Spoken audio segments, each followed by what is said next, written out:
নমস্কার বন্ধুরা। আজকে আমি আবার একটু এলাম আপনাদের কাছে একটা কথা বলতে। সেটা হলো, বৃষ্টি পড়ছে, সবাই তো দেখছেন।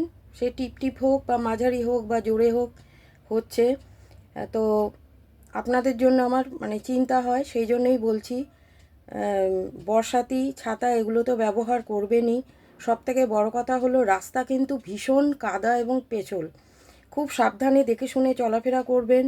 ট্রেনে বাসে সাবধানে উঠবেন, সাবধানে দেখে শুনে নামবেন, একদমই তাড়াহুড়ো করবেন না।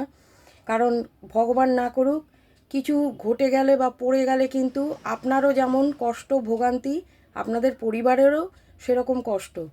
সুতরাং বুঝে শুনে চলবেন। আর এই বর্ষার মধ্যে যদি সম্ভব হয় জলটা একটু ফুটিয়ে খাওয়ার, সেটা চেষ্টা করবেন। আর বাইরের খাবার কিন্তু যতটা না খাওয়া যায় ততটাই ভালো। শরীরটা ভালো থাকবে, ঘরের খাওয়াটাই ভালো। আমি বলি, আপনাদের জন্য চিন্তা হয় সেই জন্য বলি। মানা না মানা আপনাদের ব্যাপার, সেটা আপনাদের ব্যক্তিগত ব্যাপার।